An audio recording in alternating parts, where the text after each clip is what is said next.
Our first lesson in geometry is on geometry's three undefined terms. This lesson is going to go over why do we bother to study geometry in the first place? Why is it important? What is the language of geometry? Why do we use definitions in geometry, or what are those definitions? Then finally we're going to get into the three different undefined terms. The first one is a point, so it's asking what is a point? What's a line? And then there are two different kinds of parts of lines we want to talk about, a part of a line called a ray and a part of a line called a line segment. And then the third undefined point is called a plane, and what is that? And then finally we'll do a quick review on the undefined terms dimensions. Hopefully all this will make sense as we go through it. So the first question is, why study geometry in the first place? And the answer is that geometry is very important. You actually use it, or would need to use it, for lots of different things. Geometry is all around us. If you ever have created art, you've probably used some geometry. Playing sports, you've probably used some geometry. Making a model, building a fence, measuring the size of a rug, constructing a house. There are lots and lots of different activities that we do often, or we see done often, or they're important, where geometric principles are used, and we need to understand those to be able to do these things well. Next, let's talk about the language of geometry. In order to learn and understand geometry, we have to understand and know all the vocabulary and the notations. The notations are just the special symbols we use for those vocabulary.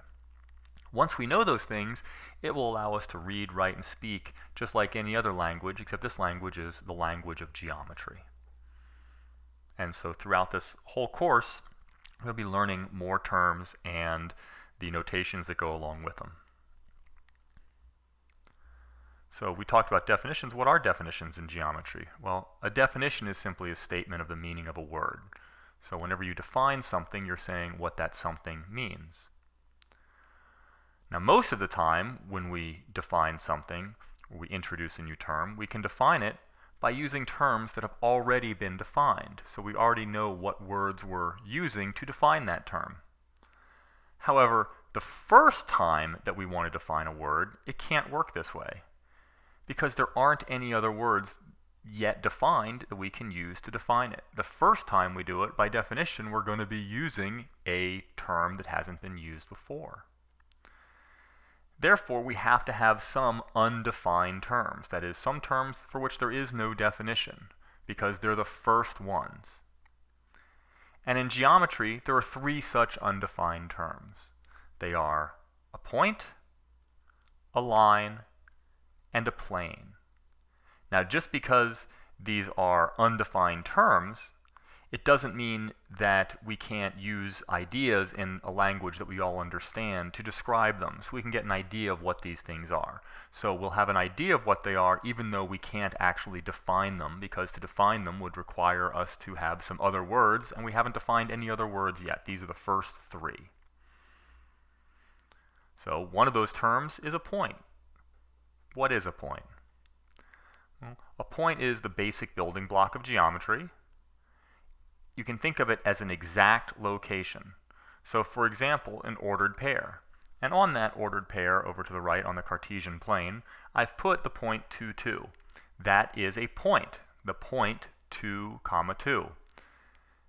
That is a point, one that we've used before and should hopefully feel familiar with. But a point is infinitely small. That is, you can't measure it in any direction. It has no length, no width, and no depth. It's just it is a location, as I said before. It is not an actual area that's covered by it. So it can't be drawn because it has no dimension. If you really want to draw what a real point is, you can't, because it's infinitely small. You couldn't see it. It doesn't actually exist. It just marks a location. But of course, we have to be able to do that, and so in geometry, to represent a point, we use a dot, as I did up there on the point 2, 2.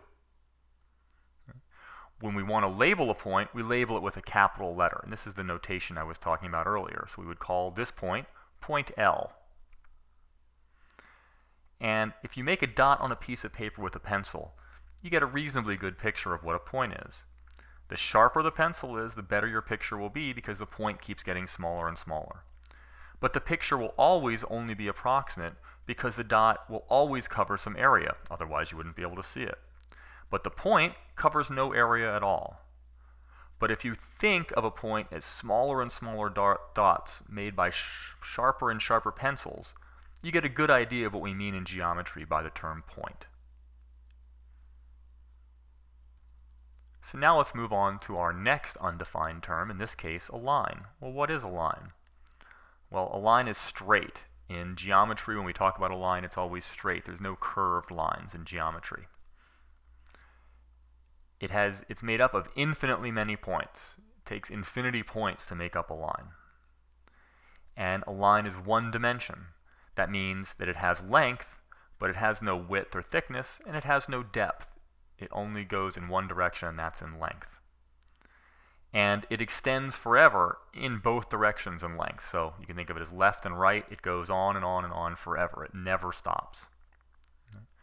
And as a result, a line can't be measured. It's infinitely long. The answer of how long is that line, the answer is it's infinity inches or infinity miles or infinity anything. It's infinitely long. And because it's infinitely long and it has only one dimension, we can't draw it. Right? We can't really draw it, but we can represent a line. We draw it with two arrows on the end of the lines, and we draw it like that. Now, in terms of notation, there are actually three different ways we can label lines or talk about lines. The first is if I know 2 points on that line. So if I knew that point A and point B are on that line, then I can simply call that line line AB. I could also use this notation with AB with a line over it, and notice that it has two arrows, so it's letting me know it's a line. It's going infinitely far in both directions, and it has the points A and B in it. Or the third way we could do it is to use a scripted lowercase letter. In this case, I've chosen L. It could be any letter, and so we would just call this line L, like that. Now let's talk about the parts of a line, and the first one we'll talk about is what's called a ray. Part of a straight line that goes infinitely far in only one direction, but it has an end point or a stopping point in the other direction, is called a ray. So to represent a ray, we draw a line with an arrow on one end. So we draw it like this. And so you'll notice that this ray goes on infinitely far to the right, but on the left it has a stopping point, and we can see what that point is.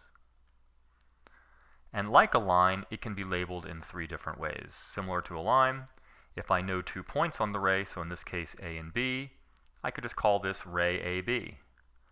Or I can use the notation AB with a line over it with an arrow going in one direction. That lets me know that it's a ray, not a line, because a line would have an arrow going in both directions. Or finally, I can use a scripted lowercase letter and just call this ray L. Again, any letter I want, I just chose L, and just call this ray L. The next part of a line we're going to talk about is a line segment. Part of a straight line that has 2 endpoints is called a line segment. And unlike a line or a ray, it is not infinitely long, so it can be measured. For example, we could say that this line segment is 10 inches long or 1 mile long or whatever. Lines and rays, however, are infinitely long, so we can't measure them. To represent a line segment, we draw a line with no arrows because it's not extending in any direction, so there's no reason for arrows.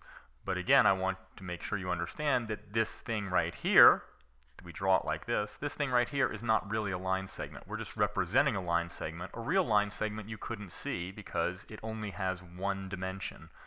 It has length, but it has no thickness, so you couldn't actually see it or actually draw it. And like a line or a ray, we can label a line segment in 3 different ways. If we know 2 points in the line segment, so if I know point A is on the line segment and point B is on the line segment, then I can just call this line segment AB. Or I can use the notation of AB with a line over it, and notice that there are no arrows on that line over AB, because if there was 1 arrow, it would be a ray, 2 arrows would be a line, and so no arrows is a line segment. And then finally, we can use a scripted lowercase letter. In this case, I've used letter L, but it could be any letter. The final, and the third and final undefined term is called a plane. So the question is, what is a plane? And a plane is a perfectly flat surface extending infinitely far in all directions. So to imagine a plane, think of a pane of glass that is so big that you can't see the edges.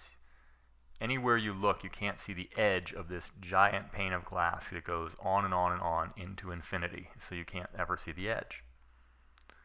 So the figure at the left below suggests an infinite extent of the plane. That is, that it goes on forever and ever in both length and width. However, we'd usually just show the plane like on the right. But again, just like a point or a line, ray, or line segment, these figures down here aren't really planes, because planes can't really draw one. Planes only have 2 dimensions, and we live in a 3-dimensional world. So this is a representation of a plane, and we generally just draw the thing like on the right. And so a plane has infinite length and width, but it has no depth. So we've been talking a lot about dimensions. Just to make sure we know exactly what we're talking about, here are what the 3 dimensions are. We have length, which we generally put across the x-axis, height, which we generally put across the y-axis, and then depth, which we generally put across the z-axis.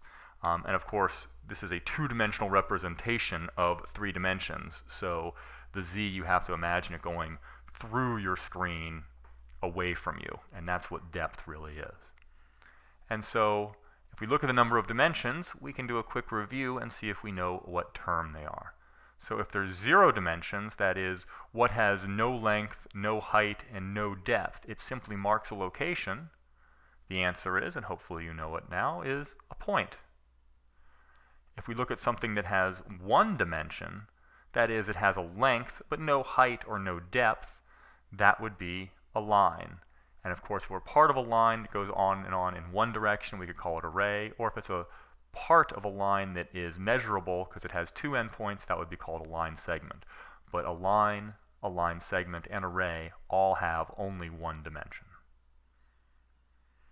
Something that has 2 dimensions is called a plane. You can think of it as like a flat surface, like the top of your desk, but just going on and on and on forever and ever and ever in both length and height, but it has no depth. It's only 2 dimensions. And then anything in the real world has 3 dimensions. Anything you've ever touched has 3 dimensions, because even if it's very, very thin, like a piece of paper, we think of a piece of paper as 2 dimensions like a plane, but that's not true, because you actually could measure the thickness of a piece of paper. It actually does have depth. And so if something has 3 dimensions, it's just in space, and that's a real thing, as opposed to these undefined terms of point, line, and plane.